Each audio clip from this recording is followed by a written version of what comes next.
For today's video, magpapalit tayo ng exhaust ni Matikas. Finally, nakapag-desisyon na tayo.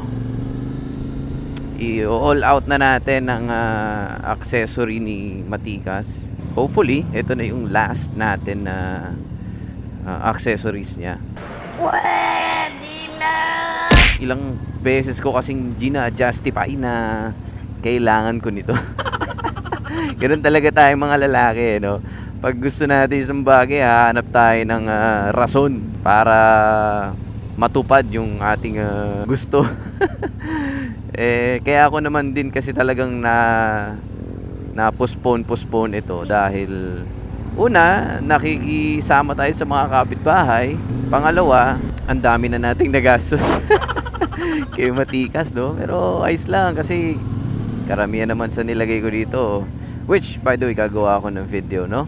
Lahat ng mga nailagay ko dito for the past 2 months na sa tingin ko naman mga necessity naman. Wala naman akong kinabit ditong burloloy na sa tingin ko hindi kailangan.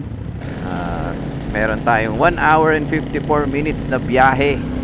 Grabe, 2 oras to, men.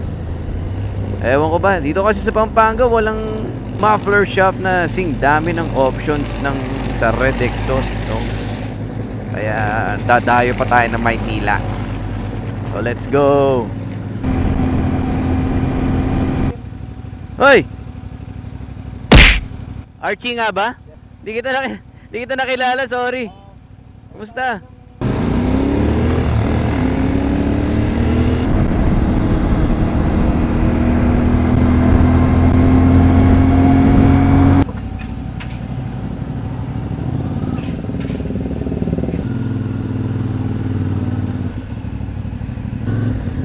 Where is? Oh, lumagpas tayo.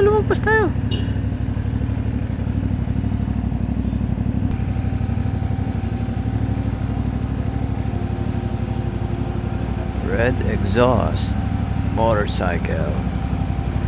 Uy, mukhang may nauna sa atin. Wow. Sir, good morning. Sino po yung kausap ko sa page? Ha? Sino po? Wala sila. Wala pa. Mamaya pa sila pupunta. Pero pwede na po ako magpagawa. Okay, 2 hours lang daw. Simula na yan. Alata na. Dali lang po lang kalasin, ano? Kalas agad, Bali, sir, ang gusto ko sana yung dual, Pero Ayun kasi boss yung ano yung madalas napipili po dyan? madalas na pipili ito kay Jet Lao. Ha? Kay Jet Lao, ito yung gusto niya. Ngayon ba yan ang gamit niya? Ito. Kay Kenji ito. Sige.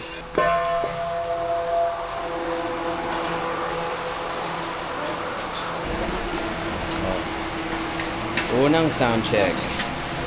Akrapovic. Tama ba ang pronunciation ko? Akrapovic. Ganda, dalawa. Parang may silencer pa siya, no? Oo, kaso hindi siya natatanggal eh.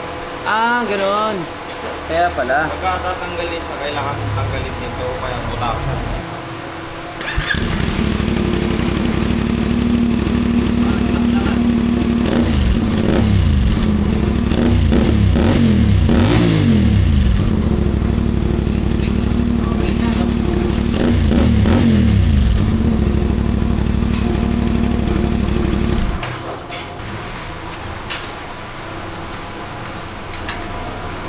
Natin, Akrapovic ulit.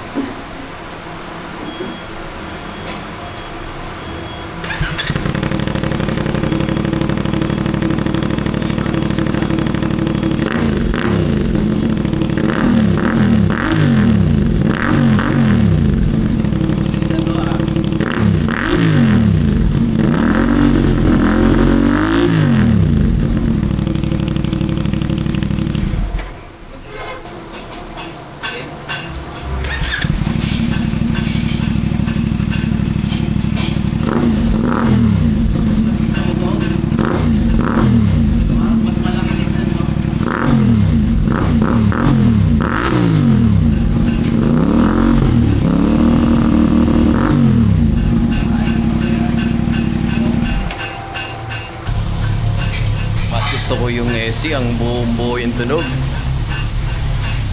Ito, mas buo yung, mas malalim yung tunog. Love it.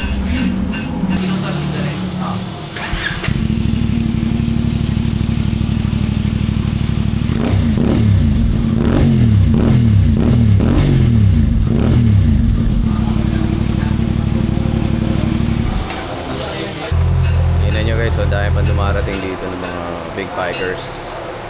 Puro big bike dito eh. Oh. So ayan o, si kuya ang gumawa ng bracket natin. Okay.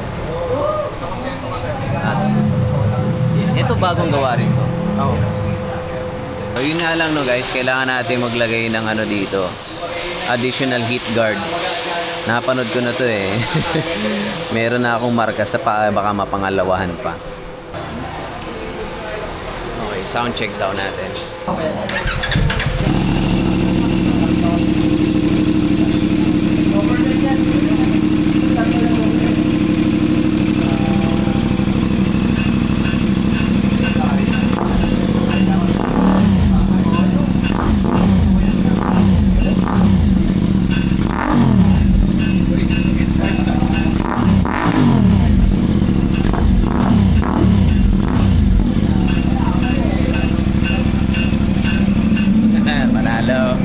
Shoutout sa mga kasabay natin dito, mga big bike nila, oh.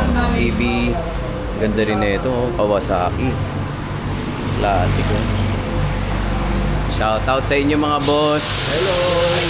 Sir, thank you very much. Thank you. Ma'am, thank you po ulit. Hanggang sa muli. Okay, tayo na mga chong. Cold start tayo.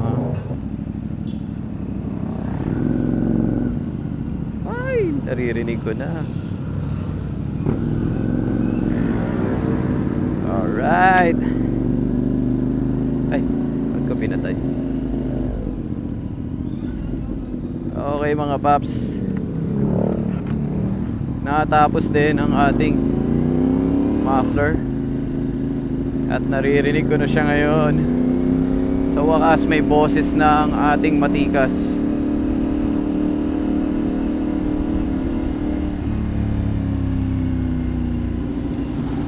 Gusto ko siya, hindi siya sobrang balahaw at mga abala ng mga kapitbahay.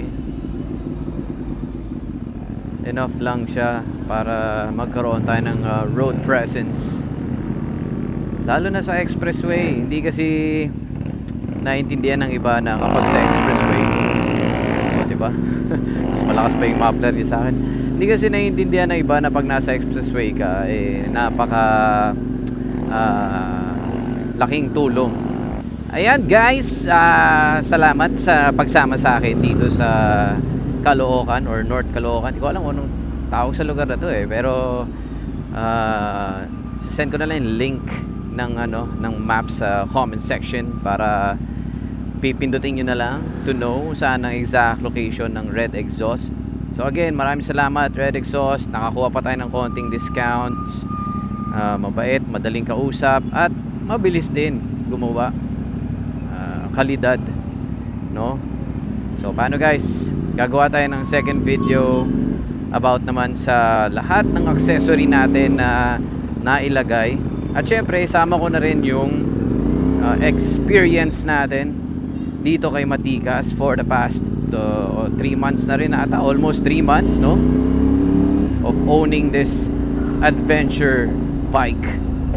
So hanggang sa muli, ride safe sa lahat. Peace.